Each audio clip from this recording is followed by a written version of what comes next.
There's a wonderful quote from the French philosopher of existentialism, Jean-Paul Sartre, who once said, "For us, man is characterized by his going beyond a situation and by what he succeeds in making of what he has been made." Do I ever feel that this is all unfair, that my husband got Huntington's and my youngest daughter got Huntington's and maybe my grandchildren might get it? Oh, it makes me scream. Honestly, I don't think of it as unfair, though. I think of it as difficult. I think of it as a difficult karma. This is one's lot in life. I wouldn't choose to have Huntington's in my family. If we could have not had Huntington's, if I'd never heard of it, I would have gladly lived that life. But I was given it. And so then the challenge to me is, well, okay, I didn't choose this. What's the best I can make out of this? And that's how I want to live my life. And that's, to me, makes a life worth living. For better or worse, HE's in my life, but at least now I'm part of a community. It's important not to feel alone. It's important to have a community. And that's why we need organizations like HDF in the Huntington's community. HDF is crucial for the future of all of these people, all of the people who are affected by Huntington's, all of the families that could possibly be affected by Huntington's. There's this urgency to find some modulation of the symptoms, some road to the cure, because it's right here, so close in our family. We're banking that it's through the Hereditary Disease Foundation. Why do I give? I give because I believe in my heart that before I leave this earth, that there's going to be treatments. We're going to be so close to eradicating HD, and I want to see it, and I'm going to be around to do that.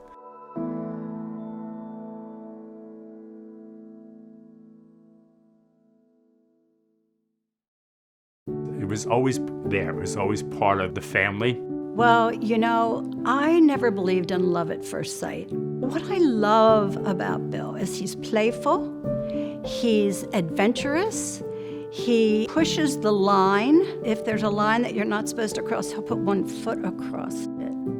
When Bill and I started dating, I had no idea that there was a genetic disorder in Bill's family.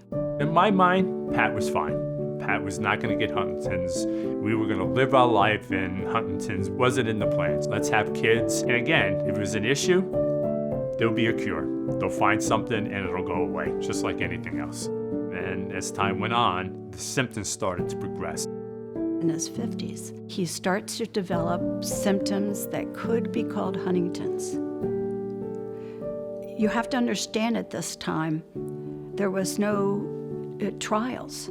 There were no testing for Huntington's. Our whole life was changing, and the rug had been pulled out of our very comfortable existence.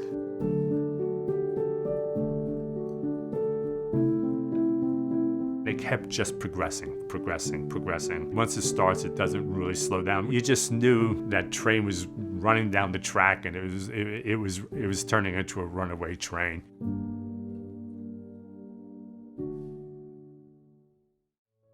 My husband would tell you I am very good at worrying. As time went on, my mother died, and then both of my sisters got ill. Both of them had Huntington's, and they have died.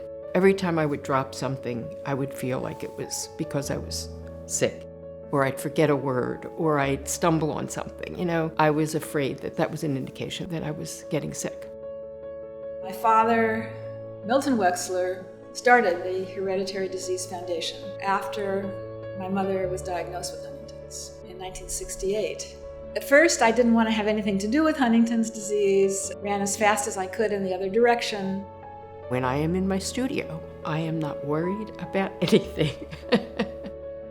I don't think about anything when I'm painting. If I have a problem in my life, it disappears. The rest of the world disappears. My sister immediately became involved, became one of the leading researchers on Huntington's disease, I discovered that I could make a contribution as a historian and a writer by following the research and trying to document it and write about it. And I've stayed involved with the organization ever since. I feel like I'm part of a collective endeavor to make a difference in the lives of people. I give because I think that the research is crucial. HDF is where we put the bulk of our money because we believe that the research is going to make the difference. And discovering something to change the lives, to help people survive, is the best thing that our money could buy. I don't hide from HD.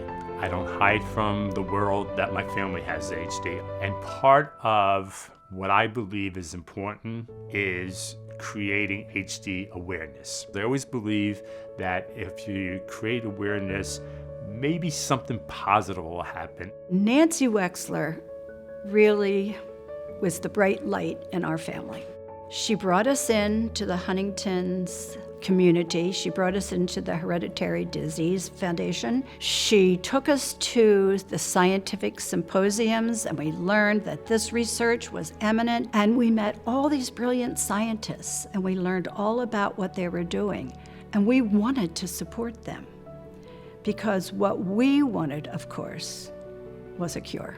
I want a cure. There has to be a cure. There's a cure for a lot of things, and there's got to be a cure for this. They have to find it. People who were in war in the same battalion who fight on, in the Battle of Normandy, like forever, they're close. This is what it's like with these researchers. They give me hope. They give our family hope.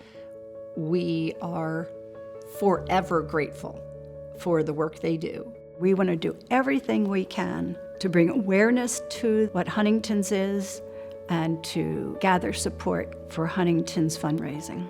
Being involved in this kind of work is the best thing that I can do with my life.